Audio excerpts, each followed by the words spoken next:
नमस्कार मित्र. आपण आज नरहर कुरुंदकर यांच्या जयंतीनिमित्त त्यांच्या शिवरात्र या पुस्तकातल्या गांधी हत्या आणि मी या प्रकरणाचं लाईव्ह करणार आहोत. बऱ्याच गोष्टी यातल्या अशा आहेत की ज्या मी तुम्हाला पुस्तकातले उतारे काही वाचून दाखवणार आहे. पण हे लाईव्ह म्हणजे फक्त उतारे वाचन किंवा त्या पुस्तकाचं वाचन असं नाही. काही अनुषंगिक मतं, काही अपडेट्स, त्यानंतर झालेल्या काही गोष्टी, अशा सगळं त्यात असतील. नरहर कुरुंदकरांच्याबद्दल मी काही सांगावं वेगळं असं अजिबात नाही. नमस्कार शार्दूल कांबळे आणि नमस्कार सर्वांना. मी या लाईव्ह दरम्यान जे प्रश्न असतील आपले त्याला नंतर उत्तर देईन. आपण इथे त्याची नोंद करून ठेवा. लाईव्हच्या नंतर मी त्याचं उत्तर देईल, कारण जर मध्ये मध्ये उत्तर देत गेलं तर थोडासा तो एकसंधपणा राहत नाही आणि त्यामुळं लाईव्हच्या नंतर आपण प्रश्नोत्तर करू. नरहर कुरुंदकरांच्याबद्दल मी काही सांगावं महाराष्ट्राला असं नाही. अलौकिक प्रतिभेचे धनी, अनेक प्रकारची सगळ्या क्षेत्रांमध्ये त्यांची भ्रमंती, साहित्य असो, कला असो, अनेकांना माहिती असेल किंवा नसेल की संगीताची सुद्धा उत्तम समीक्षा कुरुंदकर गुरुजींनी केली. एक बहुआयामी व्यक्तिमत्व होतं. आज त्यांची जयंती आहे आणि त्यांना जयंतीच्या निमित्तानं अभिवादन म्हणून आपण हा लाईव्ह आजचा करतोय.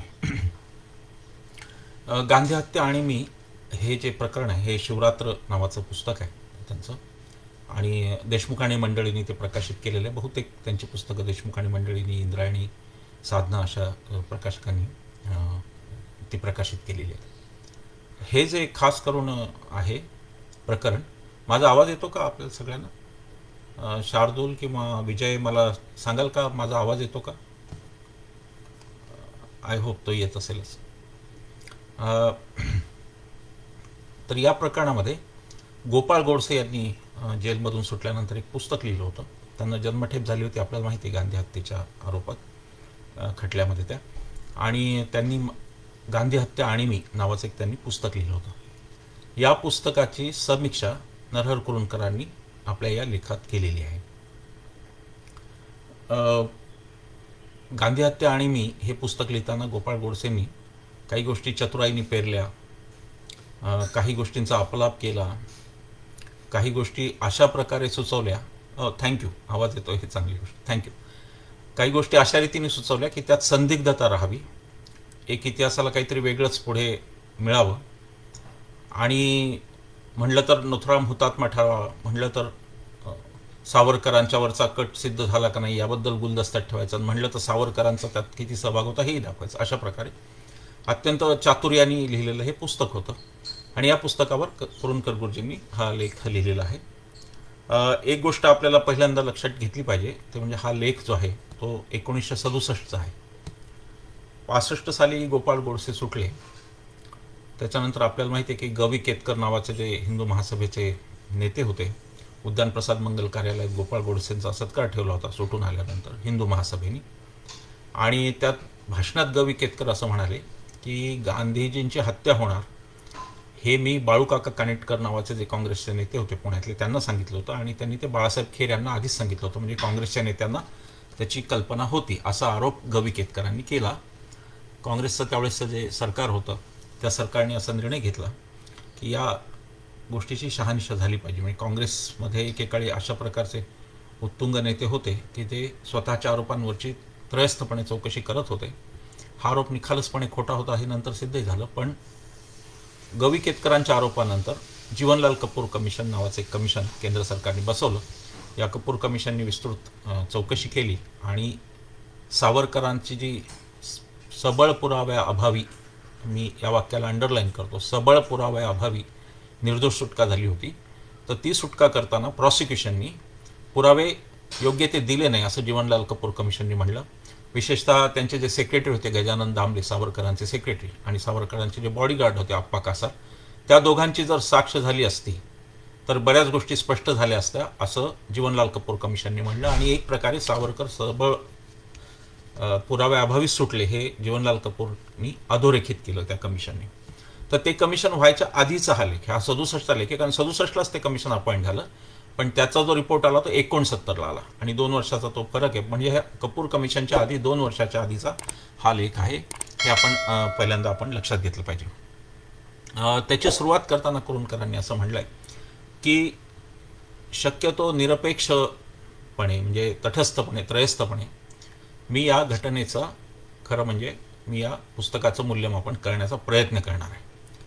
पण त्यांनी असं म्हणलं की गांधी हे सगळ्या भारताचे नेते, महात्मा गांधी हे सगळ्या भारताचे नेते, आमच्यासारख्यांचे ते श्रद्धास्थान आहेत आणि म्हणून तेवढा तटस्थपणे मला विचार करता येईल की नाही माहीत नाही, पण मी प्रयत्न तो करीन असं त्यांनी म्हणलेलं आहे. इथं त्यांनी दोन गोष्टी स्पष्ट केलेल्या आहेत की गांधीवादी मी आहे का, तर ते म्हणतात मी गांधीवादी नाही आहे, कारण ज्या दिवशी गांधीजींची हत्या झाली त्याच दिवशी मी एका सशस्त्र उद्योगात गुरफटलेलो होतो हैदराबाद मुक्तीसंग्रामाच्या, असं त्यांनी म्हणलेलं आहे. मग मी गांधीवादी नाही आहे, परंतु गांधी हे माझं श्रद्धास्थान आहे असं त्यांनी म्हटलं. त्यांनी असं म्हटलं की करोडो भारतीय काही गांधीवादी नव्हते. त्यांनी असाही उल्लेख केला की 10 लाख लोक जे गांधीजींच्या अंत्ययात्रेत आले ते काही सगळे गांधीवादी होते म्हणता येत नाही, परंतु ते गांधींवर श्रद्धा असणारे लोक होते. तर गांधीवादी असणं आणि गांधी श्रद्धेय असणं आपल्याला यातला एक जो सूक्ष्म फरक आहे तो त्यांनी तिथे पहिल्यांदा स्पष्ट केला आहे.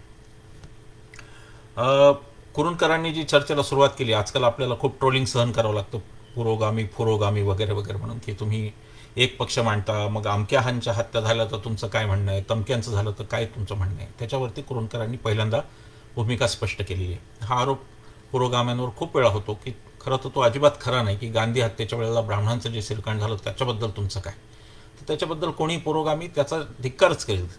एवढा हिंसाचार आणि एवढी माणसं मारणं एका जातीवरून हे कोणालाच मान्य असणार नाही. परंतु देखावा असा केला जातो फेसबुकवर वगैरे की जसं काही पुरोगाम्यांना त्या हत्यांचं काही वाटत नाही असा एक देखावा केला जातो. मला हे सांगितलं पाहिजे की पुरोगाम्यांनी त्याची चिकित्सा पण केलेली आहे व्यवस्थित आणि कुरूंकरांनी ती केलेली आहे. मला वाटतं मी तो पॅरेग्राफ आपल्याला वाचून दाखवणं जास्त महत्त्वाचं आहे, म्हणजे कुरूंकरच थेट काय म्हणत होते हे आपल्याला त्यातून लक्षात येईल. कुरूंकर असं म्हणतात की ज्यावेळी महात्मा गांधींची हत्या घडली त्यावेळी थोर नेत्यांनी सुद्धा आपला तोल सोडलेला होता. गांधी हत्येबद्दल महाराष्ट्रातील ब्राह्मण समाजाला जबाबदार धरण्यात आलं आणि निर्लज्जपणे अनेकांनी हे गृहीत धरणं रास्त मानलं. महाराष्ट्र हा गांधींचा कडवा विरोधी प्रांत आणि कडवा अनुयायी प्रांत ही दुहेरी वस्तुस्थिती समजून घेण्याची कोणाचीच तयारी नव्हती. गांधींना जे अंतेवासी मिळाले आणि जे निष्ठावंत अनुयायी मिळाले त्यात महाराष्ट्रीयनांची इतकी संख्या कोणाचीच नाही. आप्पा पटवर्धन, दादा धर्माधिकारी, अण्णा सहस्त्रबुद्धे, शंकरराव देव किंबहुना आचार्य विनोबा भावे ही सगळी महाराष्ट्रीयन ब्राह्मण मंडळी होती. आचार्य जावडेकर, भागवत, साने गुरुजी, आचार्य भन्साळी अशी अनेक कार्यकर्ती मंडळी पुन्हा ब्राह्मणच होती. महाराष्ट्रात हिंदू समाज हिंदू महासभेमागे नव्हता, तो काँग्रेसमागेच होता. महाराष्ट्रीयन ब्राह्मण समाजसुद्धा काँग्रेस, समाजवादी व कम्युनिस्ट यांचीच बहुसंख्या त्यात होती. हिंदू महासभेमागे ब्राह्मण वर्गही पुरेसा नव्हता. ही ऐतिहासिक वस्तुस्थिती आहे. महाराष्ट्रातील ब्राह्मण वर्ग देव, दास्ताने, काका गाडगीळ, सोमण इत्यादींच्या मागे होता. विदर्भात अभ्यंकर, काळे, बारलिंगे, वामनराव जोशी असे सगळेच ब्राह्मण होते. काँग्रेसमध्ये ब्राह्मणेतर समाज मोठ्या संख्येने आला तोच 1936 नंतर. हा सर्व ब्राह्मणेतर समाज तोपर्यंत स्वातंत्र्यापासून दूर, टिळकांच्या विरोधी, चिरोलचे आणि गांधीजींच्या विरोधी सजातीय संस्थानिकांचे कौतुक करण्यातच रंगलेला होता. 1936 नंतर केशवराव जेधे यांच्या नेतृत्वाखाली बहुजन समाज काँग्रेसच्या जवळ आला. स्वातंत्र्याच्या लढ्यात धैर्याने व ईर्षेने हा समाज लढला. त्यांचा त्याग, देशनिष्ठा यांचे कौतुक केल्यानंतरही एक प्रश्न विचारावासा वाटतो, यांच्यातील किती जण गांधीवादी होते? गांधीजींच्या तत्त्वज्ञानाला वाहून घेतलेले किती कार्यकर्ते आणि नेते ब्राह्मणेतर समाजाने महाराष्ट्राला दिले आहेत? गांधी हत्येची जबाबदारी ब्राह्मण वर्गावर टाकण्याचा ब्राह्मणेतरांना काहीच नैतिक अधिकार नव्हता, तरी ती टाकली गेली. हे अगदी स्पष्ट आहे कुरूंकरांचं म्हणणं. म्हणजे पुरोगाम्यांच्यावरचं जे नेहमीचं ट्रोलिंग होतं त्याला अनुषंगून म्हणून मी हा मुद्दा इथे वाचून दाखवला. याचा परिणाम काय झाला ते त्यांनी फार चांगले लिहिले. महाराष्ट्राबाहेर गांधीजींच्या हत्येबद्दल जनतेला शोक झाला नाही की काय, पण तिथे दंगली झाल्या नाहीत. उलट चालू दंगली बंद पडल्या. निजामी राजवटीतील 5 मराठी भाषिक जिल्ह्यात कोणतीही दंगल झाली नाही. दिल्ली, बिहार व कलकत्ता येथील हिंदू मुसलमानांच्या जातीय दंगली गांधीजींच्या हत्येच्या प्रचंड धक्क्याने एकदम थांबल्या. महाराष्ट्र हाच एक असा प्रांत होता की जिथे गांधी हत्येमुळे दंगली झाल्या आणि या दंगलीचे नेतृत्व गांधीजींच्या विषयी ज्यांच्या मनात कधीही फारशी श्रद्धा नव्हती त्यांनी केलं. अगदी स्पष्ट हा उतार आहे. तेव्हा गांधी हत्या आणि मी या पुस्तकात या लेखाची सुरुवात करतानाच इथे ज्या गांधी हत्येच्या नंतर ब्राह्मणांच्या हत्या झाल्या त्याचा कुरूंकरांनी निसंदिग्ध शब्दांमध्ये निषेध केलेला आहे. मला इथे हे सांगितलं पाहिजे की शिखांच्या सुद्धा हत्या इंदिरा गांधींच्या हत्येनंतर झाल्या. कोणत्याही एका मोठ्या घटनेनंतर त्याचे पडसाद अशा प्रकारे उमटत असतात. ते समर्थनीय नाही. एक व्यक्ती त्या जातीचे म्हणजे इंदिरा गांधींचा मारेकरी शीख म्हणून संपूर्ण शीख उद्ध्वस्त करा, हे काही समर्थनीय नाही. आणि कोणत्याही गांधीवाद्यांनी हे समर्थनीय आहे असं म्हणलेलं नाही. मुळात जी घरं जाळली गेली त्यात गांधीवादी किती होते असा कुरूंकरांचा प्रश्न आहे. त्याचं स्पष्ट उत्तर गांधीवादी नव्हते, इतर हितसंबंध त्यामध्ये असू शकतात असा त्याचा आशय थोडक्यात आपल्याला मांडता येतो. आता पुस्तकाकडे येताना पहिल्यांदा त्यांचा जो आक्षेप आहे तो असा आहे की गोपाळ गोडसे हे जर तरची भाषा वापरतात. जर तरची भाषा, त्या मुद्द्याकडे येण्याच्या आधी अजून एक मुद्दा राहिला, ते म्हणजे कुरूंकर हाही मुद्दा स्पष्ट करतात की नथुरामाची जी जबानी जी बंदिस्त ठेवली त्या काळी सरकारने, त्याची गरज नव्हती, ती ओपन करायला पाहिजे होती. एक फार चांगलं वाक्य त्यांनी, ते एकच वाक्य मी वाचून दाखवतो. स्वातंत्र्यवीर सावरकर आणि मोहम्मद अली जिना, सगळे ब्रिटिश सरकार आणि त्यांचे देशी हस्तक मिळून महात्मा गांधींना संपवण्याचे जे कार्य करू शकले नाहीत, ते सारे कार्य नथुरामाचे एक भावनाप्रधान व्याख्यान करील ही धास्ती बाळगणे हा मनाचा कमजोरपणा आहे. त्यांनी तत्कालीन शासनाला असं म्हणलं की याविषयी तुम्हाला ही ओपन केली पाहिजे, गांधी तेवढ्यानी कमी होणार नाहीत, अशा म्हणजे एका प्रकारे अभिव्यक्ती स्वातंत्र्याचा पुरस्कार कुरूंकरांनी केला. एक छोटी गोष्ट अजून आहे की कुरूंकरांनी सिंधू गोडसे ह्या ज्या पत्नी आहेत गोपाळ गोडसेंच्या, त्यांचे कौतुक केलं. त्यांनी असं म्हणलं की ही बाई धीरानं जगली, तिने नवऱ्याची जन्मठेप सगळी तिने काही स्वतःचं म्हणजे ती गोडसेच राहिली शेवटपर्यंत, असं त्यांनी कौतुक एका भारतीय स्त्रीचं म्हणून केलेलं आहे. त्याच्यामुळे काही फार हुरळून कोणी जाण्याची खरंच गरज नाही. आता कुरूंकर असं म्हणतात की जे काही सांगतात गोडसे ते जर तरी भाषेत म्हणतात. म्हणजे असं म्हणतात की खुनाचा कट झाला होता का, आता तो कट सिद्ध झाला म्हणून तो कट झाला असं म्हणायचं. म्हणजे कट झाला की नाही हा मूळ प्रश्न आहे. अनेक गोष्टी त्यांनी लिहिलेल्या आहेत. हा कट कधी झाला इथपासून ती सुरुवात आहे, तिथपासून त्या खोटेपणाची, गोपाळ गोडसे यांच्या खोटेपणाची सुरुवात आहे. गोपाळ गोडसे असं म्हणतात की 12-13 जानेवारीला हा कट झाला. वस्तुतः कोर्टात हे सिद्ध झालं की 1 जानेवारीपासून हा कट चालू होता. आता 12-13 आणि 1 यामध्ये तुम्ही म्हणाल की अंतर 12-15 दिवसाचे, त्यांनी विशेष काय फरक पडतो, तर त्यांनी फरक असा पडतो की 12 तारखेला 12 जानेवारीला 55 कोटीचा गांधीजींचा जो विषय होता तो 12 जानेवारीचा विषय आहे. म्हणजे कट 55 कोटींच्या आधी झाला. गांधीजींना मारायचं हे आधीच ठरलं होतं. 1 जानेवारीपासून तो डायरेक्ट कट सुरू झाला. थेट कटाचा जो सुरुवात आहे ती 1 जानेवारीला, म्हणजे त्याच्या आधी पण कधीतरी कट त्याच्या पूर्वीच सुरू झाला असणार, परंतु थेट कटाची सुरुवात 1 जानेवारी जरी धरली तरी 12 जानेवारीला जर 55 कोटींचा मंत्रिमंडळापुढे विषयातून गांधी त्यासाठी उपोषण करतो म्हणतात, तर 55 कोटींचा आणि या हत्येचा कसा संबंध नाही असं कुरूंकरांनी हा स्पष्ट दाखवून दिलेला पुरावा आहे. म्हणताना गोपाळ गोडसेंनी 12-13ची लबाडी अशासाठी केलेली आहे की त्यांना असं म्हणायचं आहे की गांधी हत्या ही आम्ही 55 कोटी दिले म्हणून केली, याच्या पुराव्यार्थ म्हणून त्यांनी असं केलं की आम्ही हे 12-13 तारखेला कट केला. पण ते तसं नाही, तो कट फार आधीच झाला. आणि यातून खोटेपणा हा सिद्ध होतो की गांधींना का मारायचं. गांधींना मारायचं यासाठी की गांधी नौखालीत गेले होते, तिथे त्यांनी लोकांना शांत केलं होतं. दिल्लीतल्या दंगलीत त्यांनी शांत केलं होतं. गांधी जिथे जातील तिथे 1 मॅन आर्मी असं त्यांना माउंटबॅटननी म्हटलं होतं. गांधी एकटे जात होते आणि जिथे जात होते तिथे शांतता प्रस्थापित करत होते, आणि ते यांना नको होतं. कारण शांतता जर झाली तर मुसलमानांवर सोड उगवायला यांना जागा राहणार नव्हती. आणि म्हणून गांधींच्या खुनाचं स्पष्ट कारण हे देशात शांतता नको, देशामध्ये मुसलमान आणि हिंदू यांचं ऐक्य नको, एवढ्या एका कारणासाठीही हा खून झाला.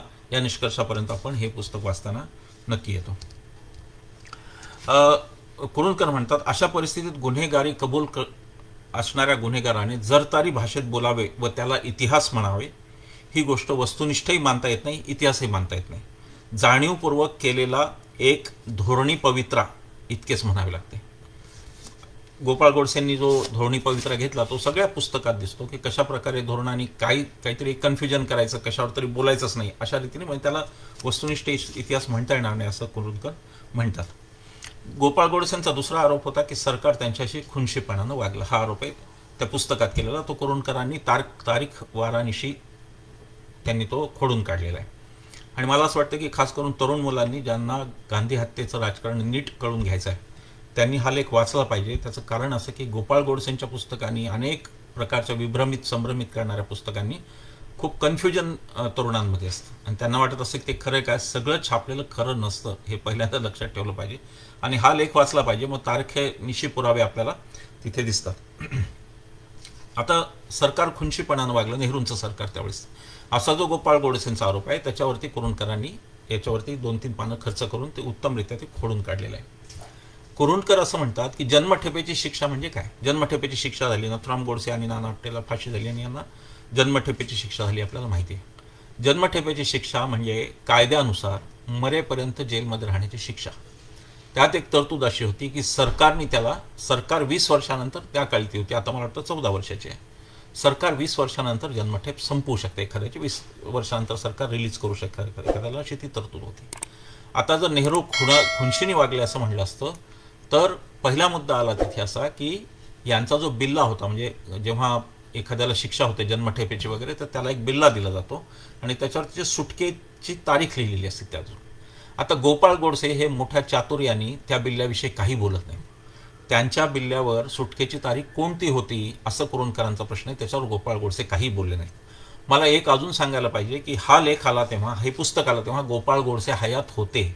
गोपाळ गोडसेंनी याचा कुठेही प्रतिवाद केलेला निदान माझ्या पाहण्यात नाही, कोणाच्या असेल तर जरूर सांगावं, परंतु माझ्या वाचनात तरी गोपाळ गोडसेंनी याचा प्रतिवाद केलेला नाही. त्या अर्थी प्रतिवाद करण्यासारखं, कारण कुरूंदकरांचा तो युक्तिवाद होता, त्याच्यापुढे प्रतिवाद होणं पण अवघड आहे आणि ते एकदा तारखाच निघाल्या आणि खरंच निघालं म्हटल्यावर प्रतिवाद करणं अशक्य आहे. तर तो प्रतिवाद काही माझ्या पाहण्यात नाही असेल तर कोणी मला जरूर सांगावं, मी तो वाचेन.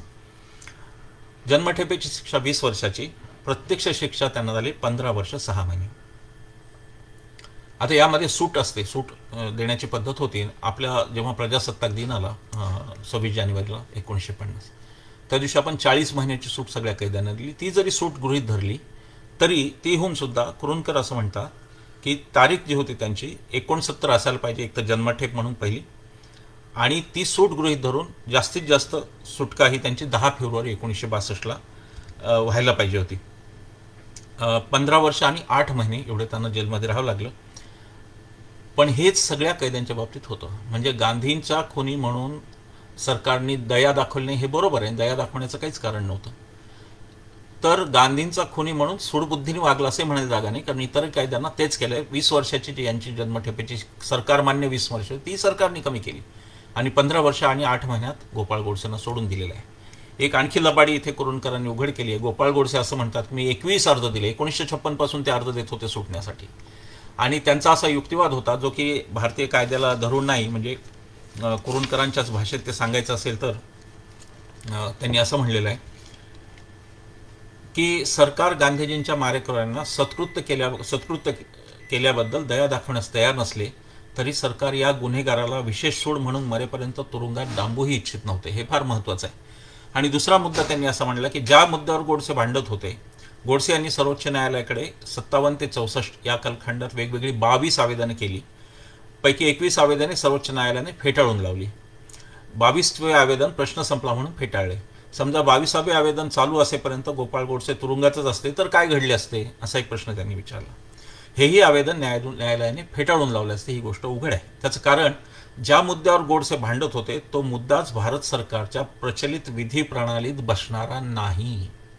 शिक्षेतील सूट कैद्याला दया म्हणून मिळू नये तर हक्क म्हणून मिळावी. नीट वाक्य आहे का? शिक्षेतील सूट कैद्याला दया म्हणून मिळू नये तर हक्क म्हणून मिळावी, असा गोडसेंचा मुद्दा होता. भारतीयच नव्हे तर पृथ्वीवरील कोणतेही न्यायालय गुन्हेगाराच्या न्यायालयीन शिक्षेतील सूट हा गुन्हेगाराचा हक्क आहे हे कधीच कबूल करणार नाही. अत्यंत हास्यास्पद असा युक्तिवाद होता की दया हा हक्क आहे का, आणि दया हा हक्क नसतो कायद्यानुसार. आणि म्हणून ते मी कसे 21 निवेदनं केली वगैरे, ज्यांना कायदा कळत नाही त्या लोकांना वाटणार की गोपाळ गोडसेंवर किती अन्याय झाला, बिचारे 21 निवेदनं करून थकले, 22वं निवेदन पण आलं तरी त्यांच्या, तर ती मागणी कशी अत्यंत चुकीची होती हे कुरूंदकरांनी इथे अतिशय स्पष्ट केलेलं आहे. दुसरा जो आरोप होता, दुसरा जो मुद्दा होता तो सावरकरांचा कटातील सहभाग हा मुद्दा आहे. मी याच्यावरती थोडासा कुरूंदकरांचेच उत्तरे वाचून दाखवण्याचा मी निर्णय घेतला, कारण हा संवेदनशील मुद्दा आहे आणि या मुद्द्यावर अनेकांच्या भावना दुखवू शकतात. मला माहिती आहे, मला खरं खूप भावना दुखवण्याचं मला काही तसं स्वतःला काही प्रॉब्लेम वाटत नाही कधी, पण भावना दुखावू शकतात म्हणून मी आता काही उतारे सावरकरांच्या या कटातल्या सहभागाबद्दलचे जे कुरूंदकरांनी मांडले ते मी इथे आपल्याला जशाला तसे वाचून दाखवतो. चौकशी चालू असताना पोलिसांच्या छळवादापुढे आपण टिकलो नाही व आपण माहीत होते ते सगळे सांगितले असे सांगता सांगता मध्येच गोडसे म्हणतात, याही अवस्थेत सावरकरांना गोवण्याचे काम माझ्याकडून झाले नाही याचे मला समाधान आहे. म्हणजे काय? या कटाशी सावरकर यांचा संबंध होता का हे गुलदस्त राहून जाते व फक्त न्यायालयीन निर्णय गृहीत धरणे क्रमप्राप्त आहे किंवा या कटाशी क्रमप्राप्त आहे म्हणजे काय, सावरकरांचा संबंध होता की नाही हे या ठिकाणी गोडसे गुलदस्त्यात ठेवतात असं कुरूंदकरांनी म्हणलेलं आहे. न्यायालयीन निर्णय गृहीत धरणे क्रमप्राप्त आहे. माझा या घटनेशी संबंध जो गृहीत धरला तो वस्तुस्थितीशी फारसा विसंगत नव्हता असेच म्हटले पाहिजे. या विधानाचा अर्थ काय? या विधानातून सावरकर कटात सहभागी होते की नाही हे काही स्पष्टपणे गोडसे कळू देत नाही. आता पुढे पृष्ठ 185 वर, त्या पुस्तकाच्या पृष्ठ 185 वर गोडसे म्हणतात, सावरकरांची आणि माझी भेट झाली होती की नाही ही गोष्ट आज कालाच्या उदरात लुप्त झाली. आता हे म्हणजे काय? ती भेट झाली नव्हती असे गोडसे आजही म्हणत नाहीत. सावरकरांची गोडसेंची भेट झाली का नाही याच्यावरती ते असं म्हणतात, सावरकरांची आणि माझी भेट झाली होती किंवा नाही ही गोष्ट आज कालाच्या उदरात लुप्त झाली आहे. हे विधान बघा. ती भेट झाली नव्हती असंही गोडसे म्हणत नाहीत. सावरकरांचा नथुरामाकडे पाहण्याचा दृष्टिकोन कोणता होता असा एक प्रश्न कुरूंदकरांनी उपस्थित केला. महात्मा गांधींची हत्या करा हे सावरकरांनी सांगितले नसेल, असा कट शिजला हे सावरकरांना ज्ञात असेल, पण गांधीजींची हत्या घडली ही घटना नैतिकदृष्ट्या सावरकर रास्त मानित होते की गर्ह्य म्हणजे निंदनीय मानत होते, हा मुद्दा आहे. सावरकरांनी गांधीजींच्या हत्येला नैतिक मानलं की मानलं नाही या मुद्द्यावर गोडसे शांत आहेत. आणि गोडसे शांत नाहीत फक्त हिंदू महासभेपासून RSS पासून जे जे काही हिंदुत्ववादी ज्या शक्ती आहेत त्यांनी याच्यावर कधीही भाष्य केलेलं नाही. एकीकडे सावरकरांचा पाठिंबा होता असं हिंदुत्ववाद्यांना भासवायचं आणि दुसरीकडे सावरकर आरोपी नव्हते असंही म्हणायचं. अशा प्रकारचा हा, ज्याला आपण आजच्या भाषेत डबल गेम म्हणतो, अशा प्रकारचा हा डबल गेम दिसतो. सावरकरांच्या विषयी गोडसे यांनी काय करायचे ठरवले आहे हे स्पष्ट होत नाही. स्वातंत्र्यवीर सावरकर या कटाचे सहभागी होते, पण कौशल्याने कट रचल्याने स्वातंत्र्यवीरांवर आरोप सिद्ध करता येण्याजोगा पुरावा सरकार उपलब्ध करू शकलं नाही म्हणून सावरकर निर्दोष सुटले असे गोडसे यांना म्हणायचे आहे का? हेच त्यांचे मत असेल तर मग तसे त्यांनी स्पष्ट म्हणावे. सावरकरांना नथुराम हुतात्मा वाटले किंवा वाटत इतकेच म्हणून थांबू नये. सावरकरांना नथुराम हुतात्मा वाटत असे एका ठिकाणी उल्लेख आला. कुरूंदकर असं म्हणतात की इथं एवढंच म्हणून त्यांनी थांबू नये, त्यांनी त्याच्या पुढे सांगितलं पाहिजे लोकांना. कैलासवासी, आता हे बघा, ही फार महत्त्वाची गोष्ट आहे. ही सावरकरांच्या बद्दलचं हे काकासाहेब गाडगिळांचं विधान आहे. कैलासवासी काका गाडगिळांनी या संदर्भात लाल किल्ल्याच्या छायेत या पुस्तकात पृष्ठ 162 वर सूचक विधान करून टाकले आहे. ते म्हणतात, अपराधी व्यक्ती सुटली असेल पण एकाही निरपराध्याला शिक्षा झालेली नाही. सावरकर सबळ पुरावे अभावी सुटले होते. हे वाक्य त्याच्याशी रिलेट करा. अपराधी व्यक्ती सुटली असेल पण एकाही निरपराध्याला शिक्षा झालेली नाही, हे काकासाहेब गाडगिळांचं वाक्य आहे. मला वाटतं यावरून ही गोष्ट पुरेशी स्पष्ट होते. परंतु खोडसाळपणा हा या मंडळींचा अविभाज्य अंग आहे. त्यांना खोडसाळपणा, अफवा सोडणे याशिवाय ते जमतच नाही. तो त्यांचा पब्लिक डिस्कोर्समध्ये ते जमतच नाही त्यांना. आणि त्याच्यावरती सरदार पटेलांच्या बद्दल सुद्धा कुरूंदकरांनी स्पष्टपणे लिहिले. सरदार पटेल यांचे या ग्रंथात ठिकठिकाणी अशा पद्धतीने उल्लेख झाले आहेत की वाचकांना वाटावे सरदार गांधींना विटले होते. गांधीजींची हत्या झाली नसती तर सरदार मंत्रिमंडळाचा राजीनामा देऊन बाहेर पडणार होते. गांधी हत्येमुळे सरदारांच्या मनावरचे बोजे उतरले. सरदारांनी मुद्दाम आम्हाला वर्ग व अवर्ग दिला. सरदार हयात असते तर आमच्यावर अन्याय झाला नसता. जणू सरदारांना गांधी हत्येतील आरोपींच्या विषयी सहानुभूती वाटत होती असे दाखवण्याचा हा अत्यंत बेजबाबदारपणाचा भाग आहे. कुरूंदकरांनी त्याला बेजबाबदारपणा, आपल्याला माहिती सावरकर आपल्या पटेलांना, सरदार पटेलांना ओढण्याची किती अहमहिका ही हिंदुत्ववाद्यांमध्ये असते ते आपल्याला माहिती आहे. आणि दुसरी एक थाप कुरूंदकरांनी उघड केली गोडसेंची, ती अशी आहे, गांधीजींच्या मारेकऱ्यांना हुतात्मा मानण्याकडे सरदारांच्या मनाचा कल किंचितही वळण्याचा संभव नव्हता. मुळात आरोपी कुणाला करावे हा प्रश्न केंद्र सरकारमध्ये मंत्रिमंडळाच्या बैठकीत चर्चेला गेला हीच एक थाप आहे. असा प्रश्न मंत्रिमंडळात चर्चेला जात नसतो, त्याचा पोलीस त्यावर बघत असतात. असे प्रश्न मंत्रिमंडळात चर्चेला जात नसतात. या मुद्द्यावर मंत्रिमंडळात मतभेद होते ही आणखी दुसरी थाप आहे. म्हणजे गोडसेंच्या पुस्तकातली सगळ्यात इंटरेस्टिंग थाप अशी आहे की खरं म्हणजे सरदारांची आम्हाला खूप सहानुभूती होती, सरदारांना आम्हाला काही सवलती द्यायच्या होत्या, मंत्रिमंडळात त्यांनी शिक्षा कमी करण्याचा ठराव ठेवला होता, परंतु इतरांनी ते म्हणजे पंडित नेहरूंनी ते होऊ दिलं नाही. तर ही कशी थाप होती यांच्यातलं रेकॉर्डवर एकही गोष्ट नाही. मंत्रिमंडळात अशा प्रकारच्या चर्चा होत नसतात, आपल्याला सगळ्यांना माहिती आहे. पण संभ्रमित करायचं आणि सरदार पटेल कसे आमचे सहानुभूतीदार होते अशी फूट पाडायची, यासाठी गोडसेंनी हे लिहिलेलं आहे. कुरूंकरांनी त्याचा त्याही गोष्टीचा पर्दाफाश केला आहे. एक इंटरेस्टिंग गोष्ट कुरूंकरांनी चर्चेला घेतलेली आहे आणि एका अर्थाने कुरूंकर असंही म्हणतात त्यामध्ये की हिंदुत्ववाद्यांनी गांधीजींना मारून हिंदूंसाठी काय काय समोर उभं केलं याही प्रश्नाची कुरूंकरांनी थोडं, हे कुरूंकरांचं तंत्र आहे, धक्का देण्याचं एक तंत्र असतं, वेगळा विचार करण्याचं पद्धत असतं. म्हणजे त्यांनी इथे विचार असा केलेला आहे की समजा गांधीजींचा मारेकरी मुसलमान असता तर काय झालं असतं, असा विचार केलेला आहे. हे इंटरेस्टिंग आहे. हे ॲनालिसिस म्हणून आपल्याला कितपत पटेल माहीत नाही, म्हणजे मलाही स्वतःला हे काही खूप पटत नाही, परंतु ते इंटरेस्टिंग ॲनालिसिस म्हणून आपल्याला त्याकडे पाहावं लागतं. तर ते मी वाचून दाखवतो. गांधींना गोळी घातल्याची बातमी आली त्यावेळी खुनी कोण हे कळलेलं नव्हते. माउंटबॅटनला ही वार्ता समजताच घाईघाईने ते घटनास्थळी आले. तेथे कोणीतरी कुजबुजत होते. गांधींना मुसलमानांनी गोळी घातली असे म्हणतात. माउंटबॅटन जोराने मागे वळले आणि मोठ्याने म्हणाले, गांधीजींचा खुनी हिंदू आहे आणि तो हिंदू आहे हे सर्वांना माहीत आहे. अजून माउंटबॅटनला खुनी कोण आहे याची जाणीव नव्हती. त्यांच्या शेजारचा अधिकारी म्हणाला, आपण इतक्या खात्रीनं कशाच्या आधारावर सांगता? माउंटबॅटनचे उत्तर मार्मिक आणि धूर्त होते. ते म्हणाले, खुनी हिंदूच असला पाहिजे. तो जर मुसलमान असला तर मग आपण संपलेलेच आहोत. कल्पना करा, गांधींचा खुनी मुसलमान असता तर काय झाले असते, पण तो हिंदू होता.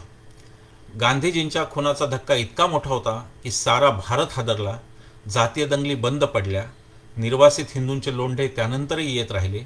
भारतीय मुसलमान मात्र एकदम सुरक्षित झाले. हिंदूंच्यावर फेकण्यासाठी मुसलमानांच्या हातात कायमचे हत्यार येऊन बसले. मुस्लिम समाजाचे 1948 नंतरचे सारे प्रचारतंत्र ज्या वाक्याभोवती गुरफटलेले आहे ते वाक्य असे, ज्यांना पाकिस्तानात जायचे होते ते पाकिस्तानला निघून गेले आहेत, जे शिल्लक आहेत ते देशाशी एकनिष्ठ आहेत. विश्ववंद्य महात्म्याचा खून करण्याइतका पिसाळ जातीयवाद मुसलमानांजवळ कधीच नव्हता. हिंदुत्ववादा मी असं म्हणालो की एक वेगळा विचार करण्याची पद्धत, की समजा तो मुसलमान असता तर काय झालं असतं. तर त्यांनी असं म्हणलं की दंगली करणारे मुसलमान सुद्धा होते आणि हिंदू सुद्धा होते, तर दंगली करणारे मुसलमान सुरक्षित झाले गांधीजींच्या हत्येनंतर, आणि हे सगळं हिंदूंवर फेकण्यासाठी त्यांच्या हातात कायमचं एक हत्यार जाऊन बसलं, असं असं कुरूंकरांनी लिहिलेलं आहे. आता गांधींना का मारलं याच्यावरती काही चर्चा आहे. त्याच्या आधी त्यांनी नथुराम हुतात्मा का नाही त्याच्यावरही चर्चा केली. पण मला सगळं एखाद्या चित्रपटातलं आपण सगळंच रहस्य संपू नये, तसं मला असं वाटतं की या लेखातलं सगळं रहस्य मी संपवत नाही.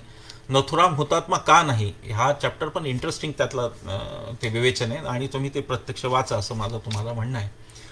अनेक तर्क त्यात कुरूंकरांनी दिलेले आहेत आणि म्हणून आता जे नथुरामाचे पुतळे उभारा, नथुरामाच्या जयंतीला काय साजरं करा वगैरे, त्या सगळ्यांनी तर हे नक्कीच वाचायला पाहिजे की नथुराम हुतात्मा का नव्हता, तो एक खुनी का होता, नथुराम हा एक खुनी का होता, तो हुतात्मा का नव्हता, यासाठी हा चॅप्टर त्यांनी वाचला पाहिजे. आता गांधींना शेवटी का मारलं? 55 कोटीचं तर आपण बघितलं की ते तद्दन खोटं होतं, ते काहीतरी चिटकवायचा प्रयत्न केला. तर या लेखातून मला जे स्वतःला कळलं त्याप्रमाणे मला 2 गोष्टी त्यातून लक्षात आल्या.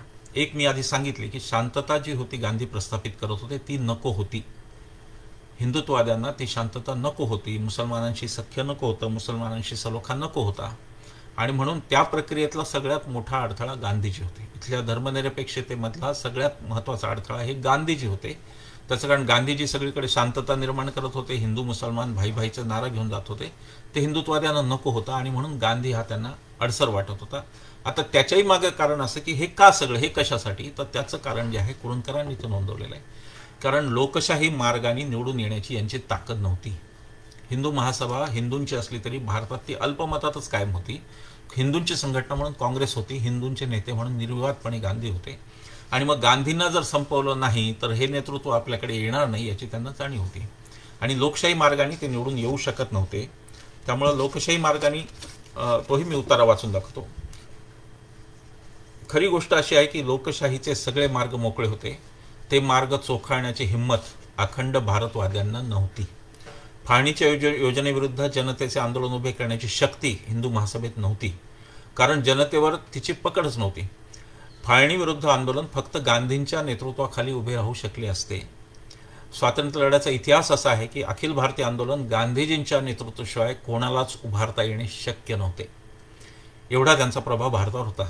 सभांचे मार्ग मोकळे होते, निवडणुकांचे मार्ग मोकळे होते, आत्मक्लेशाचे आत्मदहनाचे मार्ग मोकळे होते, पण फाळणी टाळण्यासाठी यातले काहीच कोणी करण्यासाठी तयार नव्हते. फार महत्त्वाचा मुद्दा पॉईंट आउट केला कुरुंदकर गुरुजींनी की फाळणी टाळण्यासाठी गांधींच्या ऐवजी एक पॅरलल नेतृत्व तयार करता आलं असतं. ती हिंदुत्ववाद्यांमध्ये ताकद नव्हती. त्यांना उपोषणं करायची नव्हती, आत्मक्लेश करायचे नव्हते, त्यांना खून करायचे होते, त्यांना स्वतःच्या जीवाला त्रास करून घ्यायचा नव्हता, तर दुसरे जीव संपवायचे होते. हे इथे कुरुंदकर अधोरेखित करतात. लोकशाही मार्ग जेव्हा बंद असतात त्यावेळी सशस्त्र अत्याचाराचा मार्ग नाईलाजाने स्वीकारावा लागतो. निवडणुकीत पराभूत झालेल्या शक्ती, आंदोलनाची हिंमत नसलेल्या शक्ती ज्यावेळी आध्यात्मिक बळ पिस्तुलातील गोळीने संपवू इच्छितात त्याला नैतिक समर्थन नसते. म्हणून अशी हत्या करणारा माणूस ध्येयवादी असला, निस्वार्थी असला तरी त्यामुळे तो हुतात्मा होऊ शकत नाही. कुरुंदकरांनी स्पष्ट म्हणले की तो हुतात्मा होऊ शकत नाही. इथे एक वाक्य आलेलं आहे ज्याच्यावरती मला आजही कळलं की कुरुंदकरांचं पण ट्रोलिंग होऊ शकतं. हे मला लक्षात आलं, आज काही लोकांनी फेसबुकवर केलं होतं. या वाक्यामध्ये बघा, निवडणुकीत पराभूत झालेल्या शक्ती, आंदोलनाची हिंमत नसलेल्या शक्ती ज्यावेळी आध्यात्मिक बळ पिस्तुलातील गोळीने संपवू इच्छितात त्याला नैतिक समर्थन नसते. म्हणून अशी हत्या करणारा माणूस ध्येयवादी असला, निस्वार्थी असला, देशप्रेमी असला तरी त्यामुळे हुतात्मा होऊ शकत नाही. देशप्रेमी असला तरी, यातून कुरुंदकर नथुरामाला देशप्रेमी म्हणत आहेत का, अशा प्रकारचं ट्रोलिंग सुरू झालेलं आहे असं मला कळलं. पण ते जर वाक्य साध्या मराठीतलं वाक्य आहे, कॉम्प्लेक्स सेंटेन्स नाही, अतिशय साधं वाक्य आहे. ते वाक्य असं आहे की तो जरी समजा असा असला असं म्हणतो आपण, तशा प्रकारचं वाक्य आहे. एका ठिकाणी हिंदू राष्ट्रप्रेमी असा उल्लेख याच प्रकरणामध्ये कुरुंदकरांनी केलेला आहे. देशप्रेमी आणि हिंदू राष्ट्रप्रेमी यात मोठा फरक आहे. नथुराम देशप्रेमी नाही कुठल्याही स्थितीमध्ये, तो हिंदू राष्ट्रप्रेमी आहे. कारण जी आयडिया ऑफ इंडिया, जी भारताची कल्पना, धर्मनिरपेक्षता, त्याला त्याचा विरोध आहे. असा कोणता देशप्रेमी माणूस असतो जो देशाच्या राष्ट्रपित्याला स्वातंत्र्य मिळाल्यानंतर काही दिवसात देशात खळबळ माजावी, देशात काहीतरी प्रचंड उत्मात व्हावेत म्हणून राष्ट्रपित्यालाच मारतो, असा कोण माणूस असतो? आणि म्हणून नथुराम हा कधीही राष्ट्रप्रेमी नव्हता, हे आपण इथे लक्षात घेतलं पाहिजे. मला खात्री आहे की या प्रकरणाचा थोडासा उलगडा काही मी आजच्या लाईव्हमधून करू शकलो. जर आपल्या सगळ्यांची इच्छा असेल, तसा प्रतिसाद असेल, तर पुढच्या काही दिवसांमध्ये विशेषतः सरदार पटेलांच्या संदर्भात कुरुंदकर काय म्हणाले, नेताजींच्या बाबतीत काय म्हणाले, आणि त्यास दुसरे पण वैचारिक जसे की मुसलमानांच्या विचारार्थ काही प्रश्न असा एक लेखी यामध्येच आहे, तेही काही गोष्टी आपण घेऊ. गोळवलकर गुरुजींचा पूर्ण यामध्ये समाचार या पुस्तकात घेतला आहे, तेही प्रकरण आपण घेऊ. चातुर्वर्ण व्यवस्था आणि गोळवलकर गुरुजींचा समाचार घेणारी काही प्रकरणे तेही आपण घेऊ. अशा प्रकारे आपण वेगवेगळे लाईव्ह कदाचित या पुढच्या काळात करत राहू. मला तुमचा प्रतिसाद जरूर कळवा. हे पुस्तक मी दाखवतो मुद्दाम. हे पुस्तक आपण सगळ्यांनी वाचलं पाहिजे. शिवरात्र असं त्याचं नाव आहे आणि नरहर कुरुंदकर लेखक आहेत आणि देशमुख आणि कंपनी यांची हे आहे, हे पब्लिशर आहेत याचे. आणि ही याची 4थी आवृत्ती आहे. मी म्हणाल तसं हे पुस्तक 1967ला लिहिलं गेलं आणि त्यामुळं जीवनलाल कपूर कमिशनचे जे काही तपशील आले, जीवनलाल कपूर कमिशननी जे काही म्हणलं ते मात्र या पुस्तकामध्ये आलेलं नाही, कारण कपूर कमिशनचा अहवाल तोपर्यंत आलेला नाही. त्याच्यानंतर कुरुंदकर गुरुजींनी याच्यावर कुठे लिहिले का साधने वगैरेमध्ये मला माहिती नाही. मी त्या विषयात कोणाला माहिती असेल तर मला जरूर सांगावी. परंतु कदाचित 69 नंतर हे पुस्तक आलं असतं तर त्यात सावरकरांचे संदर्भसुद्धा वेगळ्या तऱ्हेने, वेगळ्या पद्धतीने आले असते असं मला वाटतं. शेवटी इतिहास हा इतिहास असतो, त्याला खूप काही बदलता येत नाही. परंतु त्या इतिहासाचं जे इंटरप्रिटेशन आहे, त्या इतिहासाचा जो अर्थ लावण्याची पद्धत आहे, ती कुरुंदकरांची पद्धत ही मला आदर्श पद्धत वाटते. आणि म्हणून खरं आज त्यांच्या जयंतीच्या निमित्ताने मी हे लाईव्ह करायचं ठरवलं. काही प्रश्न आहेत, बरेच प्रश्न आहेत. मी ते प्रश्न, मला वाटतं की मला असं वाटतं की राहुल मस्के म्हणतात की ब्राह्मणांच्या हत्या झाल्या नाहीत, त्यांची घरे मात्र जळली. बरोबर आहे. मिलिंद पाटणकर म्हणतात की अशा लाईव्ह घेतल्या पाहिजेत. मोस्टली प्रश्न मला दिसत नाहीत, पण कॉमेंट त्याच्यावर ते आलेले आहेत आणि त्याच्यासाठी मी तुम्हा सगळ्यांचे आभार मानतो. आपण पुन्हा पुन्हा भेटत राहू. तूर्त मात्र आज इथेच थांबू. नमस्कार.